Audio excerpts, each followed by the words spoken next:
Hello everyone, welcome back to my YouTube channel. ഞങ്ങളിപ്പോൾ എല്ലാവരും കൂടി പോകുന്നത് വർക്കലയിലേക്കാണ് കേട്ടോ. അമ്മയുടെ ഒരു ആഗ്രഹമായിരുന്നു വർക്കലയിൽ പോകണമെന്നുള്ളത്. കുറേ നാളായി ഇങ്ങനെ പറയാറുണ്ട്, റീൽസ് ഒക്കെ കാണുമ്പോൾ പോകണമെന്നുള്ളത്. അപ്പോൾ നമ്മൾ ഫാമിലി ആയിട്ട് എല്ലാവരും കൂടി പോകാമെന്ന് വിചാരിച്ചു. അപ്പോൾ കുഞ്ഞച്ചനും കുഞ്ഞമ്മയൊന്നും ഉണ്ടായിരുന്നില്ല. അപ്പോൾ ഞങ്ങൾ ട്രെയിനിനാണ് പോയത് കേട്ടോ. എല്ലാവർക്കും കംഫർട്ടബിളി ഇരുന്ന് പോകാൻ പറ്റിയത് ട്രെയിനാണ്. അതുകൊണ്ട് നമ്മൾ ട്രെയിനിനാണ് പോയത്. ഞങ്ങളിപ്പോൾ നിൽക്കുന്നത് എറണാകുളം നോർത്ത് റെയിൽവേ സ്റ്റേഷനിലാണ് കേട്ടോ. ഞങ്ങൾ ഇവിടെ വരെ വന്നത് ഒരു tempo traveller വിളിച്ചിട്ടാണ്.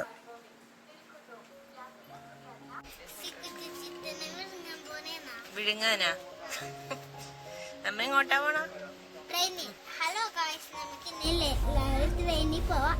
Bye bye.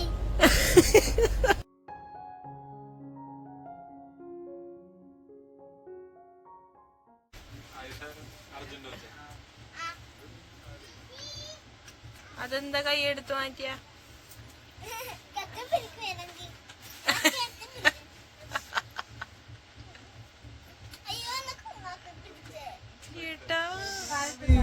Proof കിട്ടി. താൻ തന്നെ കൈ എടുത്ത് വെച്ചല്ലേ?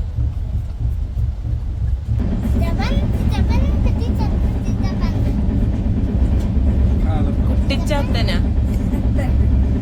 വർഷങ്ങൾക്ക് ശേഷമാണ് ഇപ്പോൾ ഫാമിലി ആയിട്ടൊക്കെ ഇത്രയും ദൂരം നമ്മൾ യാത്ര ചെയ്യുന്നത്. നല്ല ജോളിയായിരുന്നു കേട്ടോ എല്ലാവരുമായിട്ട് പോവാനായിട്ട്. എങ്ങനെയുണ്ട് ട്രെയിൻ യാത്ര? ട്രെയിൻ യാത്ര കുറേ നാളായി ട്രെയിനിൽ യാത്ര ചെയ്തു. നേരത്തെ ട്രെയിനിൽ തന്നെ ആയിരുന്നു 5-8 വർഷം.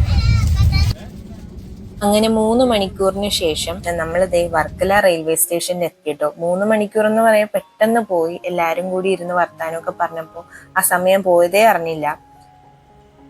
വർക്കല ശിവഗിരി റെയിൽവേ സ്റ്റേഷന്റെ അടുത്ത് തന്നെ ഒരു ഓട്ടോ സ്റ്റാൻഡ് ഉണ്ടായിരുന്നു. അപ്പൊ ഞങ്ങള് ഒരു ഓട്ടോ പിടിച്ചിട്ടാണ് ഈ ഒരു റിസോർട്ടിലേക്ക് എത്തിയത്. നമ്മൾ സ്റ്റേ ചെയ്യുന്ന റിസോർട്ടിന്റെ പേരാണ് കേട്ടോ ക്ലിഫ് സ്റ്റോറീസ് എന്ന്. റെയിൽവേ സ്റ്റേഷനിൽ നിന്ന് ഈ ഒരു റിസോർട്ടിലേക്ക് ഏകദേശം 3 കിലോമീറ്റർ ആണ് ദൂരം ഉള്ളത്. അങ്ങനെ നമ്മൾ റിസോർട്ടിന്റെ ഉള്ളിലേക്ക് കയറുമ്പോൾ ലെഫ്റ്റ് സൈഡിലായിട്ട് വിശാലമായിട്ടുള്ളൊരു റെസ്റ്റോറൻറ്റ് നമുക്ക് കാണാനായിട്ട് പറ്റും. പിന്നെ റൈറ്റ് സൈഡിലായിട്ട് ഈ കാണുന്ന ഒരു പ്രൈവറ്റ് പൂളായിരുന്നു. പിന്നെ നമ്മൾ നേരെ ചെല്ലുമ്പോഴത്തേക്കും നമുക്കിരുന്ന് ആ കടലിന്റെ ഭംഗിയൊക്കെ ആസ്വദിക്കാൻ പറ്റിയ രീതിയിലാണ് അവർ ചാര് കസേരകൾ ഇങ്ങനെ അറേഞ്ച് ചെയ്തിട്ടുണ്ടായിരുന്നത്. പിന്നെ ഒരു വലിയ ഡ്രീം ക്യാച്ചർ മരത്തിന്റെ മുകളിലായിട്ട് തൂക്കിയിട്ടിട്ടുണ്ടായിരുന്നു. അതാണ് എനിക്ക് ഏറ്റവും അട്രാക്റ്റീവ് ആയിട്ട് തോന്നിയത് കേട്ടോ. നല്ല ഭംഗിയായിരുന്നു അത് കാറ്റ് വീശുമ്പോൾ ഇങ്ങനെ ആടുന്നത് കാണാനായിട്ട്. പിന്നെ നമ്മളിവിടെ വന്ന് കയറിയപ്പോൾ തന്നെ ഇവര് നമുക്ക് ഡ്രിങ്ക്സ് ഒക്കെ സെർവ് ചെയ്തിട്ടുണ്ടായിരുന്നു കേട്ടോ. ഇവിടുത്തെ ലസ്സി നിങ്ങൾ എന്തായാലും ട്രൈ ചെയ്തിരിക്കണം, അത്രയും ടേസ്റ്റ് ആയിരുന്നു. ഇതാണ് റിസോർട്ടിന്റെ ഒരു ഓവറോൾ വ്യൂ എന്ന് പറയുന്നത്. അപ്പൊ നിങ്ങൾക്ക് ഫാമിലി ആയിട്ടൊക്കെ സ്റ്റേ ചെയ്യാൻ പറ്റിയ ഒരു അടിപൊളി റിസോർട്ടാണ് കേട്ടോ. പിന്നെ നമ്മൾ വന്ന ടൈമിന് അധികം ആരും തന്നെ ഉണ്ടായിരുന്നില്ല. അതുകൊണ്ട് തന്നെ നമുക്ക് നല്ല രീതിയിൽ എൻജോയ് ചെയ്യാനൊക്കെ പറ്റിട്ടോ. ഈ ഒരു വഴിയാണ് നമ്മൾ ബീച്ചിന്റെ അങ്ങോട്ട് പോകുന്നത്. അപ്പൊ നമ്മൾ വൈകിട്ട് പോകുന്നുണ്ട്. ഇവിടെ നിന്ന് നോക്കിക്കഴിഞ്ഞാൽ ധാരാളം പാരാഗ്ലൈഡിങ് ചെയ്യുന്ന കാഴ്ചകളൊക്കെ കാണാൻ പറ്റുമായിരുന്നു കേട്ടോ. എങ്ങനെയുണ്ട്? ഞാൻ ഈ കടലിലേക്ക് നോക്കിക്കൊണ്ടിരിക്കുന്നു, വിദൂരതയിലേക്കാ. ഇങ്ങനെയുണ്ട്? നല്ല രസമുണ്ട് കാണാനായിട്ട്.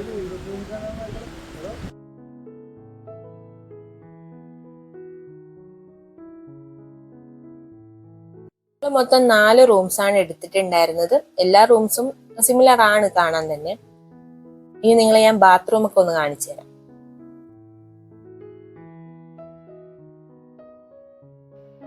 വലിപ്പമുള്ള ബാത്റൂമും കാര്യങ്ങളൊക്കെ ആയിരുന്നു കേട്ടോ. പിന്നെ എല്ലാ റൂംസിലും സിമിലർ കബേർഡ്സ് ഉണ്ടായിരുന്നു. അത്യാവശ്യം വലിയ കബേർഡ്സ് ആണ്. നമുക്ക് ഡ്രസ്സും അതുപോലെ തന്നെ ബാഗ്സ് ഒക്കെ കയറ്റി വെക്കാൻ പറ്റും. അപ്പോൾ നല്ലൊരു റേറ്റിംഗ് ഒക്കെ കണ്ടിട്ടാണ് നമ്മൾ ഈ ഒരു റിസോർട്ട് ബുക്ക് ചെയ്തത്. അപ്പൊ നമ്മുടെ പ്രതീക്ഷക്കൊത്ത് തന്നെ ആ ഒരു റിസോർട്ട് വന്നിട്ടുണ്ടായിരുന്നു കേട്ടോ.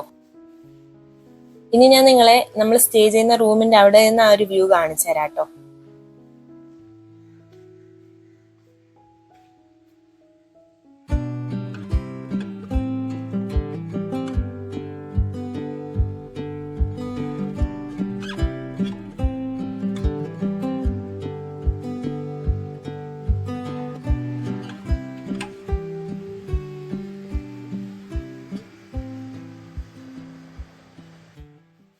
ഒരു 1:30 ആയപ്പോഴത്തേക്കും നമ്മൾ ഭക്ഷണം കഴിക്കാനായിട്ട് വന്നിട്ടുണ്ടായിരുന്നു കേട്ടോ. നല്ലൊരു ഹോംലി ഫുഡായിരുന്നു. നമ്മൾ ഹോട്ടലിൽ നിന്ന് വാങ്ങി കഴിക്കുന്ന ആ ഒരു രുചിനേലും ഒരു വേറിട്ട ടേസ്റ്റ് ആയിരുന്നു ഈ ഒരു ഫുഡിന്. എല്ലാവർക്കും ഒത്തിരി ഇഷ്ടപ്പെട്ടായിരുന്നു. ബട്ടർ മസാല, ഫ്രൈഡ് റൈസ്,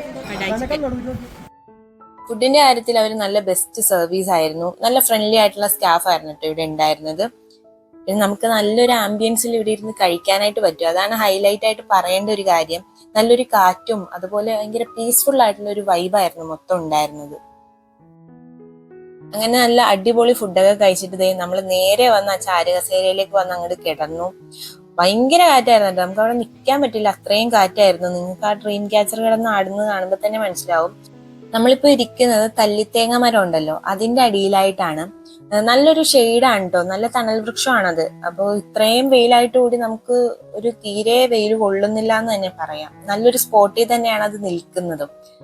അങ്ങനെ പാരാഗ്ലൈഡിങ് ചെയ്യുന്ന കാഴ്ചകളൊക്കെ കണ്ട് അങ്ങനെ ഇരിക്കുകയായിരുന്നു. ഇനി വെയിലൊക്കെ ഒന്ന് മാറിയിട്ട് വേണം നമുക്ക് പൂളിലേക്ക് ഇറങ്ങാനായിട്ട്.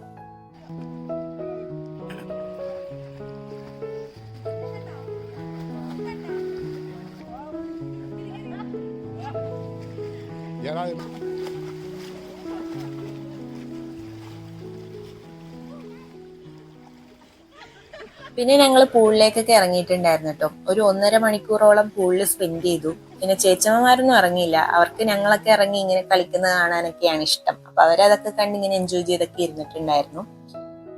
പിന്നെ കുറച്ചു നേരം കഴിഞ്ഞപ്പോഴത്തേക്കും പൂളിൽ നിന്ന് കയറിയിട്ട് ഡ്രസ്സൊക്കെ ചേഞ്ച് ചെയ്ത് നമ്മൾ നേരെ ബീച്ചിലേക്ക് പോവാണ്. ബീച്ചില് അത്ര വലിയ തിരക്കൊന്നും ഉണ്ടായിരുന്നില്ല കേട്ടോ. നമ്മുടെ ഫോട്ടോജി ബീച്ചിലൊക്കെ പോലെ അത്രയും തിരക്കുണ്ടായിരുന്നില്ല. നമുക്ക് പറ്റുന്ന കണ്ട് എൻജോയ് ചെയ്ത് നടക്കാനൊക്കെ പറ്റിയ ആ ഒരു തിരക്ക് മാത്രമേ ഉണ്ടായിരുന്നു. ഞങ്ങൾ ഈ നടക്കുന്ന ഏരിയ മൊത്തം പ്ലാസ്റ്റിക് കുപ്പികളായിരുന്നു കേട്ടോ. ഇതൊരു ടൂറിസ്റ്റ് പ്ലേസ് ആയിട്ട് കൂടി അതൊന്നും ആൾക്കാർ ശ്രദ്ധിക്കാതെ വെറുതെ ഇട്ടെറിഞ്ഞേച്ച് പോവാണ്. പിന്നെ ഇവിടുത്തെ മെയിൻ ആക്ടിവിറ്റി എന്ന് പറയുന്നത് പാരാഗ്ലൈഡിങ് ഒക്കെയാണ് കേട്ടോ. അതുകൊണ്ട് തന്നെ ധാരാളം കാഴ്ചകൾ നമുക്ക് അങ്ങനെ കാണാനായിട്ട് പറ്റും.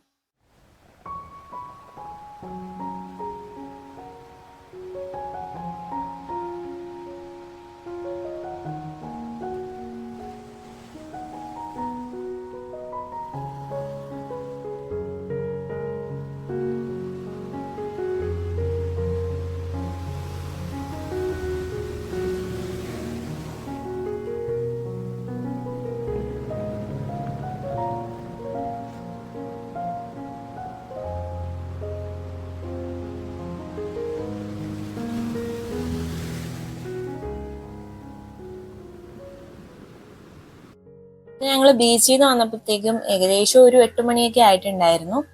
നമ്മൾ നേരെ ഭക്ഷണം കഴിക്കാനായിട്ട് ഇരുന്നിട്ടുണ്ടായിരുന്നു. പിന്നെ രാത്രിയത്തേക്ക് ഡിന്നറായിട്ട് ചില്ലി ചിക്കനും പൊറോട്ടയും പിന്നെ ബട്ടർ ചിക്കനും ഒക്കെ ആയിരുന്നു. പിന്നെ ന്യൂഡിൽസ് ആണ് ഞാൻ പറഞ്ഞിട്ടുണ്ടായിരുന്നത്. ഇതാണ് ഇവിടുത്തെ രാത്രിയത്തെ വ്യൂ, നോക്കിക്കേ.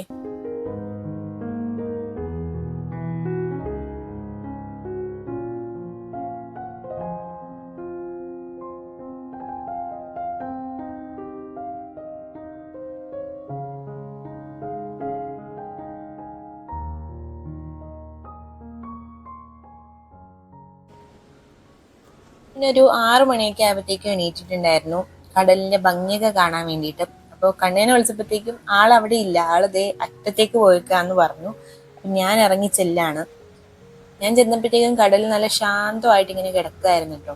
പിന്നെ ആൾക്കാർ ജോഗിങ്ങിനും ഫോട്ടോഷൂട്ട്സിനും കുറെ സേവ് ദ ഡേറ്റും പരിപാടികളൊക്കെ നടക്കുന്നുണ്ടായിരുന്നു കേട്ടോ ഈ ഒരു സമയത്തു കൂടി.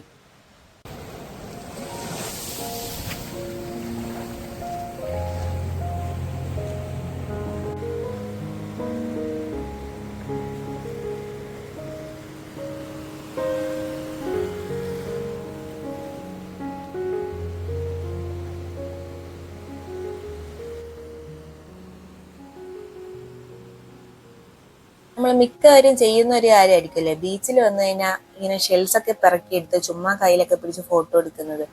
അപ്പൊ ഞാൻ ഇങ്ങനെ പെറുക്കിയെടുത്ത് വീട്ടിൽ കൊണ്ടുപോയി പെയിന്റ് ഒക്കെ അടിച്ച് വെക്കാറുണ്ട്. അപ്പൊ ക്രാഫ്റ്റ് ഒക്കെ ചെയ്യുന്നവര് ഒത്തിരി ക്രിയേറ്റീവ് ആയിട്ട് കുറെ കാര്യങ്ങളൊക്കെ ഇത് വെച്ച് ചെയ്യാറുണ്ട് കേട്ടോ. പിന്നെ നമുക്കിത് സെറ്റായിട്ട് വാങ്ങാനൊക്കെ കിട്ടും ഇപ്പൊ കടകളിലൊക്കെ.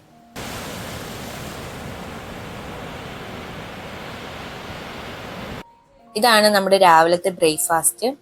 ഇത് കഴിഞ്ഞിട്ട് നമ്മൾ നേരെ വീട്ടിലേക്ക് പോകും. വർക്കല റിസോർട്ടിൽ നിന്ന് ഇറങ്ങാണ്. ഇപ്പൊ നമ്മളിതേ ചെക്കൗട്ട് ചെയ്തേ ഉള്ളൂ. എല്ലാവരും ഇതേ ബാഗൊക്കെ ഇട്ട് പോയിട്ടുണ്ട്. അങ്ങനെ ഞങ്ങൾ റിസോർട്ടിൽ നിന്നൊക്കെ ഇറങ്ങുകയാണ്. 1-2 ദിവസമൊക്കെ നമുക്ക് വന്ന് സ്റ്റേ ചെയ്യാൻ പറ്റിയ ഒരു കിടിലൻ സ്പോട്ടാണ് ഇത്. അപ്പൊ നിങ്ങൾ ഫാമിലി ഫ്രണ്ട്സ് ഒക്കെ ആയിട്ട് വർക്കല ട്രിപ്പ് പ്ലാൻ ചെയ്യുന്നുണ്ടെങ്കിൽ ധൈര്യമായിട്ട് ഇങ്ങോട്ട് പോന്നു. ഇപ്പൊ ഞങ്ങളുള്ളത് വർക്കല റെയിൽവേ സ്റ്റേഷനിലാണ് കേട്ടോ. അപ്പൊ ചേച്ചിമാരും അമ്മയൊക്കെ കൂടെ രാവിലെ ആയപ്പോഴത്തേക്കും ഒന്ന് ശിവഗിരിയിലൊക്കെ പോയിട്ടുണ്ടായിരുന്നു അച്ഛനൊക്കെ ആയിട്ട്.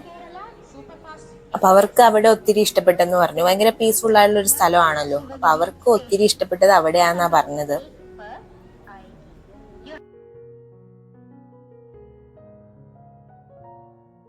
എന്താ വേണ്ട?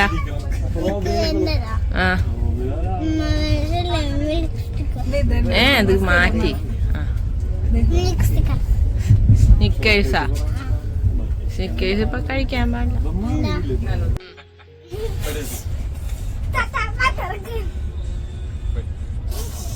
നീ എന്താ കാണിക്കണ? തത്തേനെ കാണിച്ചേ. തത്ത എവിടെ? തത്ത എന്താണ്? അതെന്താ? പോടാ. അങ്ങനെ ഇതേ നമ്മൾ തിരിച്ച് നോർത്ത് റെയിൽവേ സ്റ്റേഷനിൽ ഇറങ്ങി. ഇനി നമ്മൾ ഇവിടുന്ന് ഭക്ഷണമൊക്കെ കഴിച്ചിട്ട് നേരെ വീട്ടിലേക്ക് പോകട്ടോ. നല്ലൊരു യാത്രയായിരുന്നു. എല്ലാവരും ഒക്കെ ആയിട്ട് ചേച്ചിമ്മമാരെ അമ്മേനെയൊക്കെ കൊണ്ട് വർക്കലയൊക്കെ കാണിക്കാനായിട്ട് പറ്റിയല്ലോ. അപ്പോൾ അവർക്കൊക്കെ ഒത്തിരി ഇഷ്ടപ്പെട്ടു. അവർക്ക് വർക്കല സ്റ്റേ അടിച്ചതിലും ഇഷ്ടപ്പെട്ടത് ശിവഗിരി പോയതാണെന്ന് അവർ പറഞ്ഞത്. തിരിച്ച് ഞങ്ങൾ എല്ലാവരും വീട്ടിലേക്ക് പോയത് ഊബറിനായിരുന്നു കേട്ടോ. അങ്ങനത്തെ ഈ യാത്രയൊക്കെ പറഞ്ഞ് എല്ലാവരും പോവുകയാണ്. അപ്പോൾ നമ്മുടെ വീഡിയോ ഇവിടെ അവസാനിക്കുകയാണ്. അപ്പോൾ നെക്സ്റ്റ് ഒരു വീഡിയോ ആയിട്ട് കാണും വരെ ബൈ.